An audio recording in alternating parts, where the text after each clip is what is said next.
सरोजेंद्र सनातनी में समस्त श्रद्धेय बंधुओं का स्वागत है।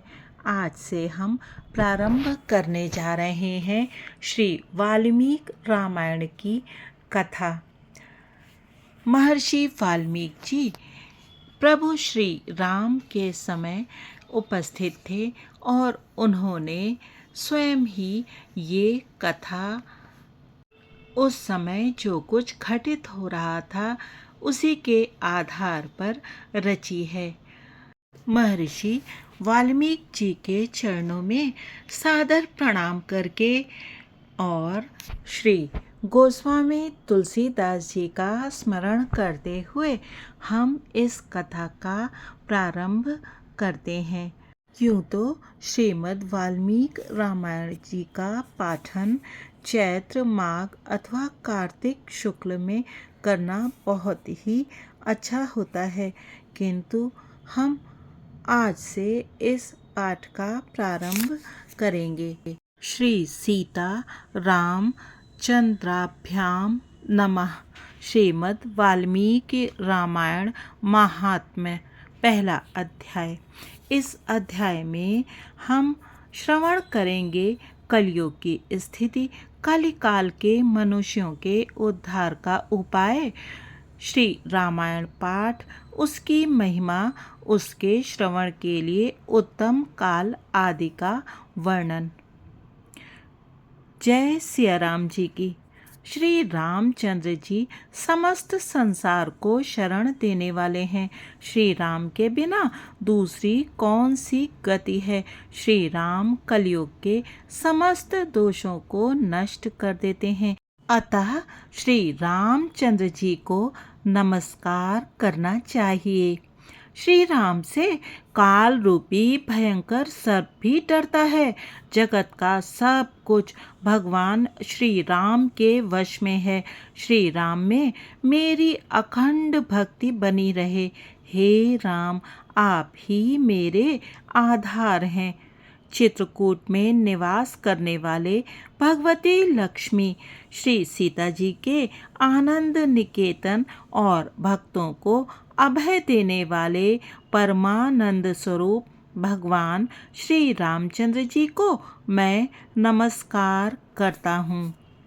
संपूर्ण जगत के अभीष्ट मनोरथों को सिद्ध करने वाले अथवा सृष्टि पालन एवं संहार के द्वारा जगत की व्यवहारिक सत्ता को सिद्ध करने वाले ब्रह्मा विष्णु और महेश आदि देवता जिनके अभिन्न अंश मात्र हैं, उन परम विशुद्ध सच्चिदानंदमय परमात्म देव श्री रामचंद्र जी को मैं नमस्कार करता हूँ तथा उन्हीं के भजन चिंतन में मन लगाता हूँ।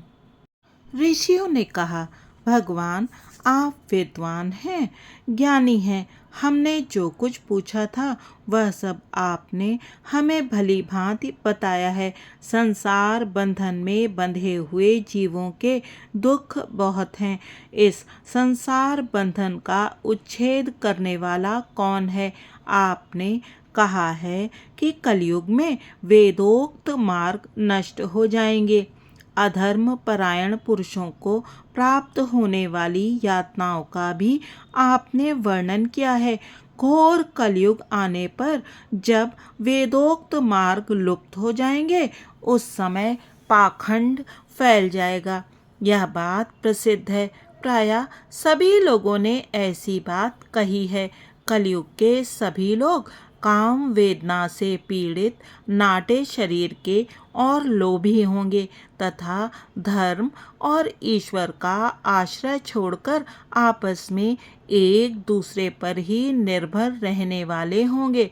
प्रायः सब लोग थोड़ी आयु और अधिक संतान वाले होंगे। उस युग की स्त्रियां अपने ही शरीर के पोषण में तत्पर और दूषित आचरण में प्रवृत्त होंगी। वे अपने पति की आज्ञा का अनादर करके सदा दूसरों के घर आया जाया करेंगी। दुराचारी पुरुषों से मिलने की सदैव अभिलाषा करेंगी। उत्तम कुल की स्त्रियां भी पर पुरुषों के निकट ओछी बातें करने वाली होंगी, कठोर और असत्य बोलेंगी तथा शरीर को शुद्ध और सुसंस्कृत बनाए रखने के सद्गुणों से वंचित होंगी। कलयुग में अधिकांश स्त्रियां वाचाल व्यर्थ बकवास करने वाली होंगी। भिक्षा से जीवन निर्वाह करने वाले सन्यासी भी मित्र आदि के स्नेह संबंध में बंधे रहने वाले होंगे। वे भोजन के लिए चिंतित होने के कारण लोभवश शिष्यों का संग्रह करेंगे। स्त्रियां दोनों हाथों से सिर खुजलाती हुई गृहपति की आज्ञा का जानबूझकर उल्लंघन करेंगी। जब ब्राह्मण पाखंडी लोगों के साथ रहकर पाखंडपूर्ण बातें करने लगे, तब जानना चाहिए कि कलयुग खूब बढ़ गया है।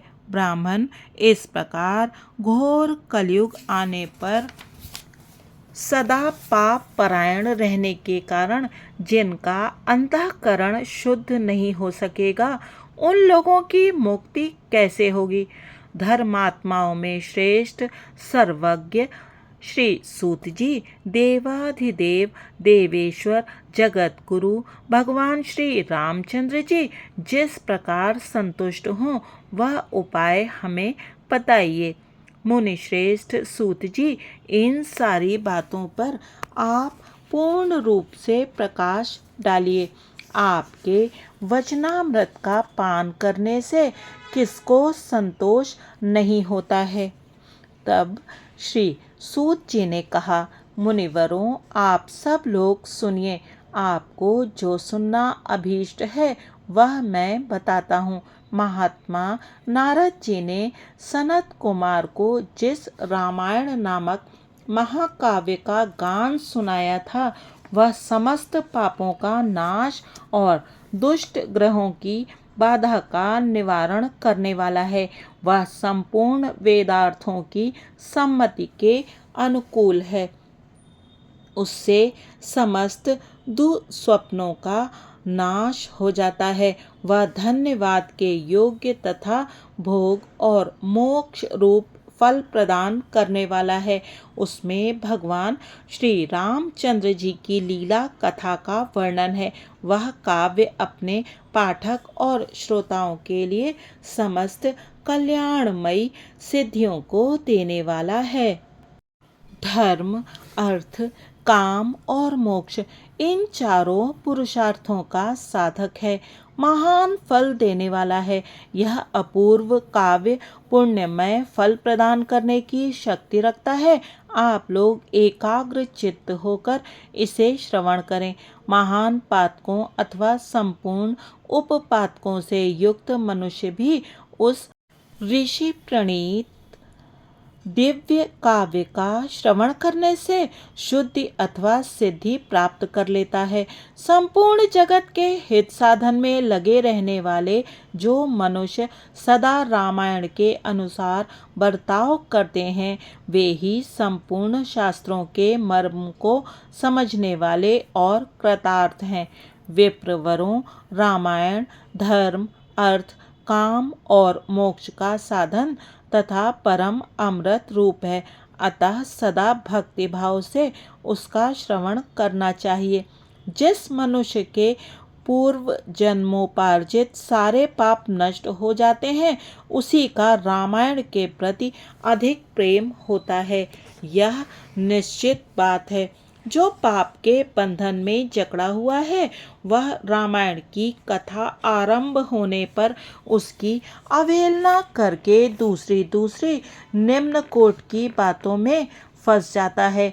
उन असदगाथाओं में अपनी बुद्धि के आसक्त होने के कारण वह तदनुरूप ही बर्ताव करने लगता है। इसलिए द्विजेंद्र गण, आप लोग रामायण नामक परम पुण्यदायक उत्तम काव्य का श्रवण करें, जिसके सुनने से जन्म, जरा और मृत्यु के भय का नाश हो जाता है तथा श्रवण करने वाला मनुष्य पाप दोष से रहित हो अच्युत स्वरूप हो जाता है। रामायण काव्य अत्यंत उत्तम, वर्णनीय और मनोवांछित वर देने वाला है। वह उसका पाठ और श्रवण करने वाले समस्त जगत को शीघ्र ही संसार सागर से पार कर देता है। उस आदि काव्य को सुनकर मनुष्य श्री रामचंद्र जी के परम पद को प्राप्त कर लेता है, जो ब्रह्मा, रुद्र और विष्णु नामक भिन्न भिन्न रूप धारण करके विश्व की सृष्टि, संहार और पालन करते हैं। उन आदि देव परमोत्कृष्ट परमात्मा श्री रामचंद्र जी को अपने हृदय मंदिर में स्थापित करके मनुष्य मोक्ष का भागी होता है। जो नाम तथा जाति आदि विकल्पों से रहित, कार्य कारण से परे, सर्वोत्कृष्ट वेदांत शास्त्र के द्वारा जानने योग्य एवं अपने ही प्रकाश से प्रकाशित होने वाला परमात्मा है, उसका समस्त वेदों और पुराणों के द्वारा साक्षात्कार होता है। इस रामायण के अनुशीलन से भी उसी की प्राप्ति होती है। विप्रवरों कार्तिक, माघ और चैत्र मास के शुक्ल पक्ष में 9 दिनों में रामायण की अमृतमयी कथा का श्रवण करना चाहिए, जो इस प्रकार श्री रामचंद्र जी के मंगलमय चरित्र का श्रवण करता है, वह इस लोक और परलोक में भी अपनी समस्त उत्तम कामनाओं को प्राप्त कर लेता है। वह सब पापों से मुक्त हो अपनी 21 पीढ़ियों के साथ श्री रामचंद्र जी के उस परम धाम में चला जाता है, जहाँ जाकर मनुष्य को कभी शोक नहीं करना पड़ता है। चैत्र, माघ और कार्तिक के शुक्ल पक्ष में परम पुण्यमय रामायण कथा का नवान पारायण करना चाहिए तथा 9 दिनों तक इसे प्रयत्न पूर्वक सुनना चाहिए। रामायण आदि काव्य है, यह स्वर्ग और मोक्ष देने वाला है। अतः संपूर्ण धर्मों से रहित घोर कलयुग आने पर 9 दिनों में रामायण की अमृतमयी कथा को श्रवण करना चाहिए। ब्राह्मणों, जो लोग भयंकर कलिकाल में श्री राम नाम का आश्रय लेते हैं, वे ही कृतार्थ होते हैं। कलयुग उन्हें बाधा नहीं पहुंचाता। जिस घर में प्रतिदिन श्री रामायण की कथा होती है, वह तीर्थ रूप हो जाता है। वहां जाने से दुष्टों के पापों का नाश होता है। तपोधनों, इस शरीर में तभी तक पाप रहते हैं जब तक मनुष्य श्री रामायण कथा का भली भांत श्रवण नहीं करता। संसार में श्री रामायण की कथा परम दुर्लभ ही है।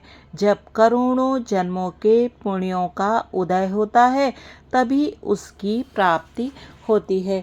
श्रेष्ठ ब्राह्मणों, कार्तिक, माघ और चैत्र के शुक्ल पक्ष में रामायण के श्रवण मात्र से राक्षस भावापन्न सौदास भी शाप मुक्त हो गए थे। सौदास ने महर्षि गौतम के शाप से राक्षस शरीर प्राप्त किया था। वे रामायण के प्रभाव से ही पुनः उस शाप से छुटकारा पा सके थे। जो पुरुष श्री रामचंद्र जी की भक्ति का आश्रय ले प्रेम पूर्वक इस कथा का श्रवण करता है, वह बड़े बड़े पापों तथा पातक आदि से मुक्त हो जाता है। जय सिया राम जी की। इस प्रकार श्री स्कंद पुराण के उत्तर खंड में नारद सनत कुमार संवाद के अंतर्गत रामायण महात्म्य विषयक कल्प का अनुकीर्तन नामक प्रथम अध्याय पूरा हुआ। जय श्री राम। अगले अध्याय के पाठ में हम सौदास नामक ब्राह्मण को किस प्रकार से राक्षस भाव की प्राप्ति हुई थी और किस प्रकार से उसकी मुक्ति हुई, इस कथा को जानेंगे। आप बने रहिएगा सरोजेंद्र सनातनी के साथ और सुनते रहिएगा श्रीमद् वाल्मीकि रामायण की ये अति सुंदर और मधुर तथा सभी पातकों का नाश कर देने वाली कथा। यदि आपको वीडियो पसंद आया हो तो कृपया चैनल को सब्सक्राइब करिएगा और इस वीडियो को अवश्य ही लाइक कीजिएगा तथा अपने कमेंट्स के द्वारा बताइएगा कि इसके पाठन में मुझसे कोई त्रुटि तो नहीं हुई। जय सिया राम जी की।